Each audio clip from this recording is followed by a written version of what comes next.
Germs and microbes do not respect any borders. And this is true both for viruses causing human diseases and for viruses causing illness in non-human and human animals and spreading from the one to the other. As we all know, COVID-19 is such a disease, which we call zoonosis. It is so far unknown whether this novel virus originated from the wild animal market in Wuhan or from the bat laboratory next to that market. But what's obvious is that it has come upon us as a result of human use and abuse of animals. In consequence, human and non-human animals now share the vulnerability against COVID, as the Islamabad High Court emphasized in a recent decision of May this year. In this judgment, the court recognized the right to life of captured zoo elephants and ordered their release into a sanctuary. The Islamabad High Court says that the petitions demanding the release of the neglected zoo animals have, I quote the Islamabad High Court, a nexus with a threat to human existence highlighted by the current pandemic crisis. End of quote.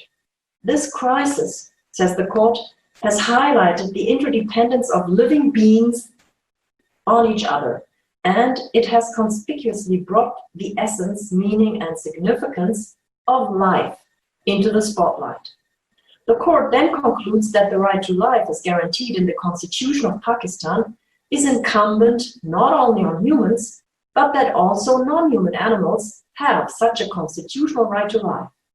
The court opines that, I quote, the emergence of the dangerous infectious pandemic COVID-19 has had a profound impact on the human race and on its way of life. The human race has become helpless before an invisible, lethal virus. It appears that humans may have to consider changing their outlook and lifestyle for good, says the court. The suggested change in lifestyle seems relevant not only for zoos, but also for fur farms all over the world. The shared vulnerability against COVID-19, as invoked by the Islamabad court, materialized in mink farms in the Netherlands. Some weeks ago, thousands of minks kept in 6 Dutch fur factories at 8 locations were killed because they were infected with COVID-19. The minks were infected by a human laborer on one of the farms, and the minks then transmitted COVID-19 back to other human workers. The outcome was, unlike in the Islamabad case, not good for the minks. They were all killed. So yes, the vulnerability is shared, but power and means to exercise deadly force remain unequally distributed among humans and animals, also in times of COVID-19. Of course, COVID-19 is not the first instance of human-animal contamination. Actually, the spread of a zoonosis transmitted from African gazelles, which were shipped to America through the port of Antwerp, had triggered the creation of one of the first international organizations ever, and the only one dedicated to animal health and welfare so far. It is the Office International des Epizooties, English, the World Organization for Animal Health, abbreviated OIE, with its seat in Paris. This intergovernmental organization was founded in 1924 by 28 states, and now it counts 182 member states. It has since 1924 evolved significantly. The OIE has in 2002 extended its mandate from animal health to include animal welfare. The organization today describes itself as, I quote, the key international organization for animal welfare. Since then, the OIE has unfolded a wide range of activities for the promotion of animal welfare. It has adopted an animal welfare strategy in 2017, and so far, 3 general animal welfare resolutions. The organization also entertains an animal welfare fund, which is mainly financed by the European Union.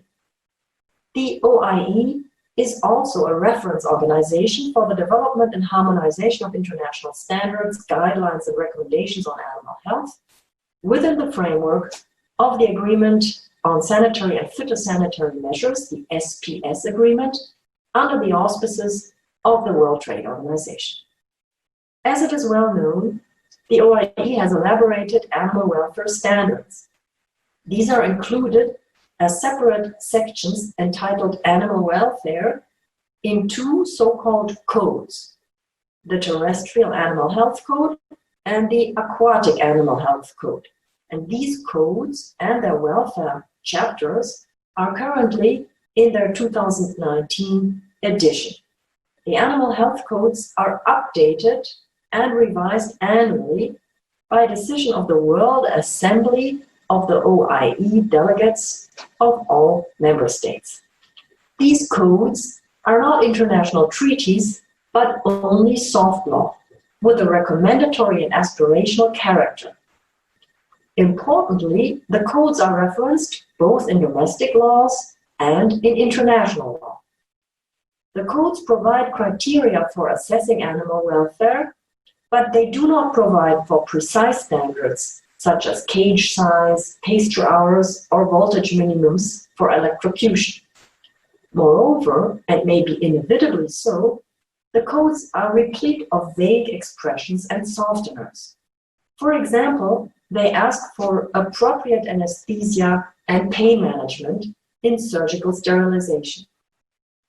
They say that transport containers should be appropriate to the animal's physiological and behavioral needs. They prescribe that animal handlers should possess adequate knowledge, that the handling of animals should not cause avoidable stress, and the like. Arguably, preciser indicators or numeric standards would at present be futile, given the huge global diversity of settings in which the animal welfare standards are supposed to apply. The current work of the OIE towards improving the welfare of animals worldwide is a mixed blessing, I would say. Its Global Animal Welfare Strategy of 2017 does not call into question the various human uses of animals. I quote from the strategy. Animals may be kept as working animals, companion animals for production of food, fiber, and other animal products for scientific and educational purposes, and are transported and traded internationally. The OIE recognizes all these purposes as legitimate, while carrying an associated ethical responsibility to ensure any such use is humane, as defined through the OIE's international standards for animal welfare, in recognition of the sentience of animals. End of quote from the welfare strategy. So, the justification given by the OIE for the rather lax restrictions placed on the human activity involving animals is both ethical and economic. The OIE mentions ethical responsibility, but at the same time it makes the business case in favor of moderate animal welfare measures. The OIE has also concluded memoranda with a large number of business associations, ranging from the International Dairy Federation over the International Meat Secretariat to the International Egg Commission and numerous others. These are business actors, and the memoranda are probably an outer sign of a close and symbiotic relationship of the organization with industry. The OIE standard-setting processes seem to be strongly influenced by the animal processing industries and favor their profit interests. There is, I think, a real risk of capture by animal processing industry. On the other hand, the mere existence of universal animal welfare standards, however shallow, seems to be better than nothing. The code's references to the 5 freedoms for animals and to the 3 R's of animal experimentation and the ethical responsibility mentioned as guiding principles in the animal welfare chapters of the codes, all these concepts open a window of opportunity for uplifting and continuously tightening the standards. Finally, the OIE strategy to regionalize action bears the possibility that some world regions, notably Europe, could act as a forerunner. Although the OIE animal welfare standards are formally non-binding and in substance vague, both their constant upgrading and their incorporation into the national laws of most states, into international trade law agreements, and into the work of other international organizations, such as the WTO, the OECD, and FAO, all this as a conduit for the development of a body of international animal law which is gaining both extent and depth. In current terms, the OIE pursues a One Health approach, which acknowledges that animal health and human health are linked and interdependent.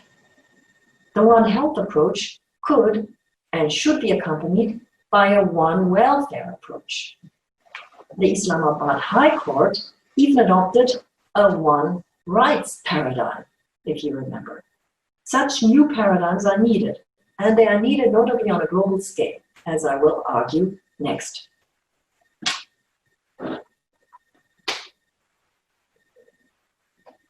The need for a global approach stems from the fact that virtually all aspects of commodified human-animal interactions, ranging from fruit production and food distribution over working animals and animal use in research to the breeding and keeping of pets, all these interactions possess a transboundary, a potentially global dimension.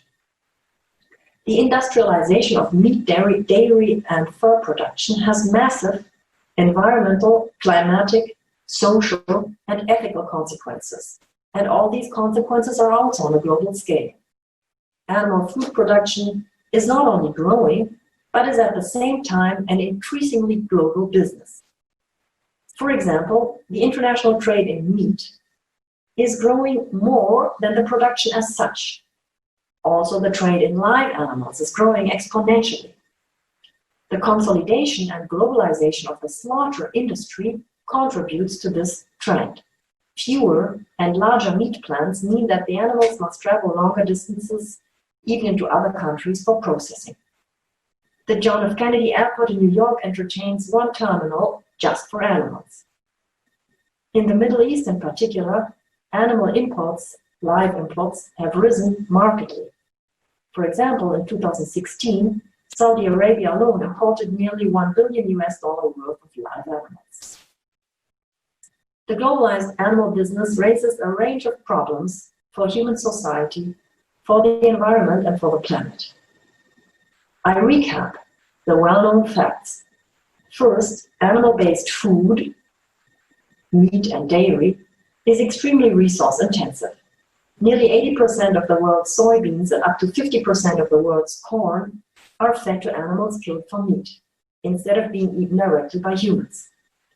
The animals and their fodder need, besides the high amount of fresh water, a lot of space to grow. According to the Food and Agriculture Organization, land for animal grazing makes up 26% of the terrestrial surface. Europe cannot provide the fodder for its animals. Fodder has to be imported. This is sometimes calculated as an import of territory. The net import of territory for soy to Europe has been estimated to be 2.6 million hectares. And most of this territory comes from South America, where it is arguably missing for local small-scale agriculture. Calculations about livestock's contribution to global warming initially varied, but the International Panel on Climate Change recently confirmed that livestock on managed pastures and rangelands accounted for more than 1/2 of total anthropogenic N2O emissions from agriculture in 2014, says the IPCC. Looking at all these facts, it seems that agriculture must indeed be qualified as a global emergency. On the other hand, the industrialization of agriculture, including the processing of animals, has much increased productivity and has led to cheaper market prices for food. In the developed world, the share of the household budget spent on food has therefore dramatically declined. But the overconsumption of animal-based food, notably meat, leads to diet-related diseases in the states of the North. The excessive meat consumption additionally raises the problem of global social justice.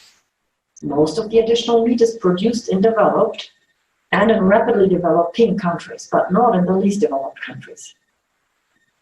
Unsustainable agricultural practices play a part in maintaining and even increasing food insecurity. A Lancet Commission report of 2019 found that currently more than 820 million people have insufficient food, inter alia caused by excessive meat production for wealthy consumers.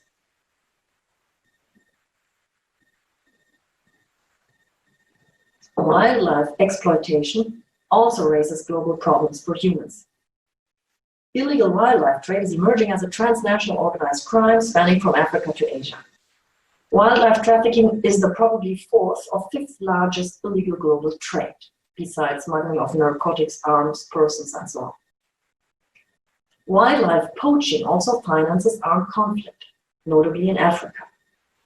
And finally, the loss of genetic information through the extinction of species concerns all mankind. To conclude, animal use contributes to problems of a global nature and to problems of global proportions: ecological damage, the extinction of species, human poverty, human malnutrition, organized crime, and war. Besides the globalized nature of the animal uses and their global social and ecological consequences, additional factors suggest that the regulatory response needs to be global. Growing consumer attention in rich countries to animal welfare aspects in purchasing decisions is one factor. Consumers expect lawmakers to take animal health and welfare seriously, and if only out of the consumer's concern for their own health. The resulting political pressure not only affects the regulation of domestic production, but also the regulation of the importation of foreign animal-based products. Relatedly, business seeking to export their animal products into states where the consumers are concerned also pay more attention to animal welfare, because business, the exporters, of course, do not want to lose market shares. This also holds for the regulators in the countries of export, if they want to support their trading industries. In result, market forces pressure in the direction of a harmonization of animal welfare standards. The need for a global law approach to animal welfare becomes dramatic when we consider the most important feature of globalization, namely capital and labor mobility and global supply chains in the animal industries. In such a globalized economy, legal loopholes are available for animal-related industries, which might seize the opportunity to migrate away from stringent national animal welfare standards. Even if one country attempts to improve animal welfare standards, for example on the caging of livestock, for slaughter, or for animal experiments, one state cannot do so unilaterally if it wants to be fully effective. Significant parts of the affected sectors or branches of industry can escape stricter regulation by relocating. To give one example, the dairy firm Fonterra of New Zealand was reported to establish intensive indoor dairy operations in China, which confined thousands of dairy cows permanently without opportunity for grazing, practices which would be prohibited under the laws of New Zealand. Outsourcing is also widespread in the pharmaceutical industry and in research. Researchers move out to countries where they can use animals much more liberally than in Europe, and thus cause more suffering. One example is the brain scientist, Professor Logothetis, a former director at the Max Planck Institute for Biological Cybernetics in Tübingen. He conducts brain research on apes. This earned him intense public critique and even criminal charges. Logothetis then moved his controversial research to China. In new facilities at the University of Shanghai, his research team will be able to use, according to the press, vastly more apes. With regard to animal welfare, the researcher intends to apply comparable standards as in Germany, writes the press. Well, I leave it up to you to consider whether the new environment will be comparably ape-friendly as Germany. Obviously, the leakage of industries to cruelty havens is bad for animals. Such relocation to low-standard countries renders high national animal protection standards meaningless. Already the mere threat or the expectation of outsourcing is bad for animals. Regulators are prone to bow to announcements that firms will move out, even if the prospect of outmigration may be only a convenient pretext in the political debate. Individual countries usually try to keep or to regain economically significant industrial sectors inside their borders. The states do so by supplying an attractive, permissive legal environment. This may lead to a stalling of any further elevation of animal welfare standards, what we call regulatory chill. For example, the German political factions which supported the repeated postponement of the phasing out of piglet castration without anesthesia, these supporters argued that an obligation to use narcotics would be a competitive disadvantage for the German farmers, that the business would migrate, and that jobs would be lost in Germany. The amendment to the Animal Welfare Act, which was supposed to terminate the cruel practice, was therefore modified in Parliament to give farmers more time to convert their production modes. All these examples have, I hope, demonstrated that human-animal interactions, notably the excessive economic exploitation of animals, create ethical, ecological, and social issues that affect humans and animals alike. And because animal use is embedded in the context of global capitalism, performed in transnational supply chains, and subject to a global regulatory competition, these problems have a global dimension.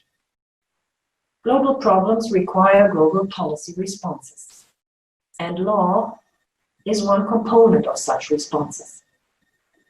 Currently, however, there is a mismatch between the global dimension of the animal issue on the one hand and almost exclusively national animal-related legislation on the other hand. This gap needs to be filled, and this requires a global law approach. Global law means law on all levels. The gap can be filled by an alignment of domestic laws, by adopting international treaties equipped with robust bodies that can develop secondary law, accompanied by transnational public-private co-regulation. This multidimensional regulatory response must grow from the bottom up, because international institutions have no chance of imposing responses on states top-down. A domestic legal basis must therefore form the breeding ground for international rules. And the domestic law must also secure the operation of international rules. The quest for universal standards is in tension with respect for cultural diversity. Conflicts over traditional, often religiously colored practices, festivals, rites, or simply habits involving animals are rampant in all multicultural societies. Practices range from animal sacrifice over animal fights, with bulls, with dogs, with cocks, and so on, to eating those animals, dogs, whales, horses. Animals that are adored by companion animals in other cultures. Conflicts often involve indigenous populations. At this point, the critique of cultural and a concomitant legal imperialism arises. It has been said that the animal protection movement is yet another crusade by the West against the practices of the rest of the world. For example, in the 2019 CITES Conference of the Parties, in the framework of the Convention on the International Trade in Endangered Species, Botswana proposed to put in place a mechanism for trade in ivory of elephant populations in Botswana, Namibia, South Africa, and Zimbabwe. Botswana invoked the burden on governments. Governments are forced to compensate the communities affected by elephants and the competition of elephants with other land uses. Botswana's proposal was defeated in the CITES Conference of the Parties, notably with support of the United States and with support of the EU. These groups firmly oppose any legalization of the ivory trade. Among the outvoted minority of states was the Caribbean state Antigua and Barbuda, which noted that the rejection of Botswana's legalization proposal was, I quote, inconsistent and might be construed as racist, says Antigua and Barbuda. The charge of racism and of cultural and legal imperialism is not trivial. There is the real risk that the protection of animals targets specifically minority practices, such as Muslim ritual slaughter, or indigenous seal hunt, or indigenous whale hunting. This is all the more problematic as these practices are in numerical terms very small, insignificant, in comparison to the majority's normalized massive use and killing of animals. But against this reproach of cultural and legal imperialism, I submit that this should not stymie international action in favor of animal welfare, and even for animal rights. First, we should not exaggerate cultural difference. The massive use of animals for human needs and the poorness of reflection on these practices and of justification of these practices in ethical terms is a shared feature of all cultures. Therefore, the quest for reducing and ending these abuses is very much a claim attacking all human cultures and not singling out some cultures only. The second response against the reproach of cultural hegemony is an argument of consistency. Animals are, one could say, the perpetual other.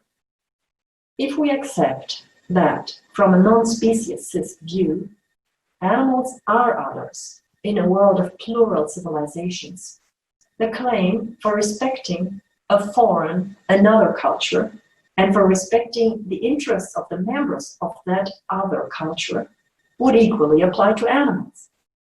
On this premise, any claim of a human group to be entitled to victimize and sacrifice animals and the animal culture as a necessary component of their own cultural life is self-contradictory and must for this reason fail. My third argument is that historical experience shows that the invocation of culture is often a pretext and merely cloaks other conflicts. For example, the European Union has addressed the challenge of cultural diversity with a reserve in its animal welfare mainstreaming clause. Article 13 of the Treaty on the Functioning of the European Union says that the Union and the implementing member states must, I quote, pay full regard to the welfare requirements of animals while respecting the provisions and customs of the member states relating in particular to religious rites, rituals, cultural traditions, and regional heritage. End of quote of Article 13. This cultural reserve, or cultural counter-obligation, was included in the Treaty on the Functioning of the European Union upon lobbying by Spain. The Spanish ambassador boasted of having achieved this. He hired an eminent lawyer and invested in a couple of dinners, and thereby, y así blindamos los toros. He shielded bullfighting. The Spanish statute then legally defined bullfighting as part of the cultural heritage of Spain, so that it fits exactly under the EU exception. This episode exemplifies how the invocation of culture and tradition can be instrumentalized in larger social conflicts about the distribution of wealth and power. Animals are only a token in such conflicts. My fourth response to the reproach of cultural imperialism is that cultures do not unfold inevitably, as if according to a genetically defined pattern. Eating shark soup made from fins cut off live sharks, fox hunting with hounds, staging bullfights and stuffing geese for foie gras are traditions, just like prohibiting women from exercising certain professions was a tradition, just like not allowing women to drive a car was a tradition, and is a tradition like mutilating the genitals of women. But simply because these are traditions, they are not immutable, and they are not worth protecting as such. Instead, morals, traditions, and also the law, all of which makes up culture, are made, are practiced, and are applied by human beings who are capable of learning. And these traditions can therefore change. High-level courts in several countries have forcefully made this point. In Colombia, the Constitutional Court had to adjudicate on the constitutionality of the Colombian Civil Code's reform on animals as sentient beings. The court said that cultural manifestations are no direct expression of the Constitution, but result from social interaction. The Colombian court then fleshed out the dialogical constitutionalism, which seeks to strengthen a constitutional culture that bans epochs of violence or disdain for the lives of others, in which the court included animals. The Colombian court also said that such a constitutional culture seeks to eradicate traditions of insensitivity for the other non-human inhabitants of the territory. End of quote. Cultural practices are therefore not shielded or immunized against legal regulation, says the court, when it is necessary to limit or even suppress these practices because they run against values which society seeks to promote.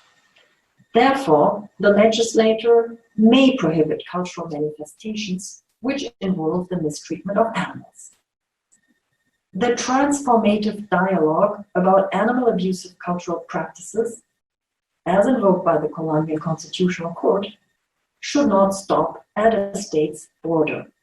To quote the Barcelonan philosopher Paula Casal, what we should celebrate and struggle for is the existence of a multitude of practices that are both diverse and good, not a varied collection of cruelties and crimes. A fifth consideration in the debate about cultural impositions are double standards.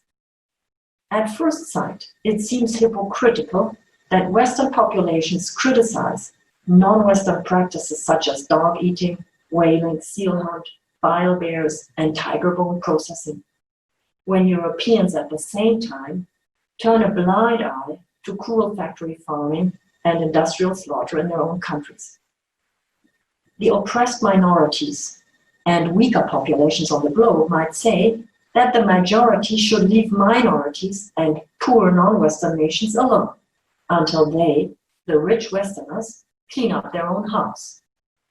But unjust disadvantages in one sphere do not earn unjust advantages in other spheres. Having endured racism, having endured colonialism, subjects deserve justice and reparation from their oppressors, but they do not deserve to dominate women, animals, and nature. In other words, suffering from cultural and political oppression is no excuse for making other, yet weaker members of society, the animals, suffer in turn. Moreover, double standards can and should be terminated by leveling up, not by leveling down. To conclude, cultural diversity is no blank check for animal abuse. Animal abuse can be combated on the basis of a variety of different, also non-Western cultures and traditions. I would like to come back to the already cited judgment of the Islamabad High Court of this May. The court's reasoning is firmly based in the Muslim tradition. It starts by quoting Muhammad the Prophet. After summarizing the case law of a range of courts in other countries on animal rights, beginning with the habeas corpus for the apes Sandra and Cecilia in Argentina, the Islamabad court writes a section on the treatment of animals by various religions, particularly in the light of the injunctions of Islam.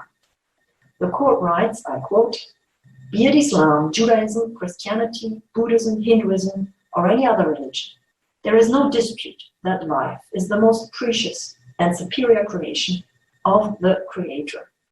There is consensus amongst all religions of the world that animals are sentient beings that is able to perceive and feel."